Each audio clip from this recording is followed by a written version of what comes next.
Donald Trump Associates' fake news machine is just downright awesome, far superior to the comical Baghdad Bobs but a frightening doppelganger of Joseph Goebbels. Truth and reality are the Trump regime's villainous Semites, a subversive, backstabbing cabal of underhanded Clintonites, the crooked media and a deep state of vague hostility, all of which must be subdued by staggering blows of counterfactual humbug. Tweeted Trump yesterday in the classic satanic method of mixing some truth with a dispositive big lie. Clinton campaign DNC paid for research that led to the anti-Trump fake news dossier.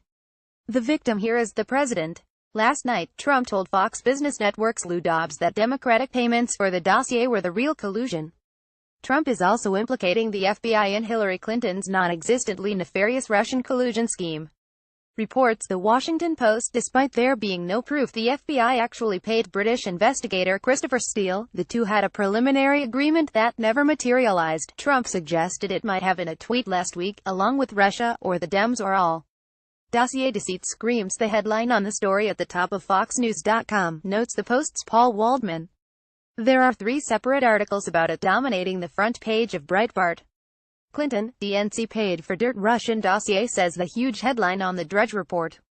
All this twaddle is of course meant to alarm the casual news consumer. The real and fundamental story is an old one.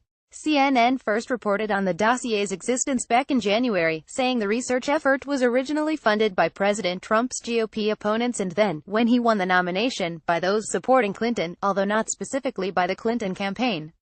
This newly revealed aspect of the story is being mutilated by Trump's fake news machinery as definitive proof of who the real villain is, and, naturally, who the victim is, the eternally victimized Donald Trump. It must be admitted, unsurprisingly, even tediously, that part of the empty richness of Trump's fake news bonanza was awarded by the Clinton camp itself. As Waldman further notes, some of the reporters who worked on this story in the past are saying that the Clinton campaign's lawyer had told them previously that he and the campaign were not involved in funding this opposition research. If the lawyer did lie about it, it's not clear why he would have, since every presidential campaign funds opposition research. It's also unclear how much the Clinton campaign itself knew about the work, since Steele was a subcontractor to a law firm representing the campaign. Why would the Clinton camp emphatically deny what perhaps it just didn't know? Because inviting self-damaging rolling disclosures was what the Clinton camp excelled at. In 50 years of politics, Hillary never learned that clever concealments were anything but. At any rate, yesterday I laughingly agreed with Republican strategist Steve Schmidt's assessment of this fake, Trump-inflated non-story.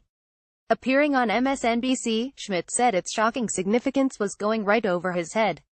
Is it astounding news that political campaigns fund opposition research, he asked.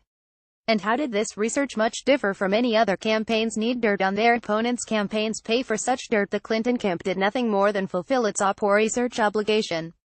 Trump's fake news machine would have the rubes and casual news consumers believe that the customary was, rather, the foulest of skullduggery and that the latter has victimized and, voila, exonerated the president.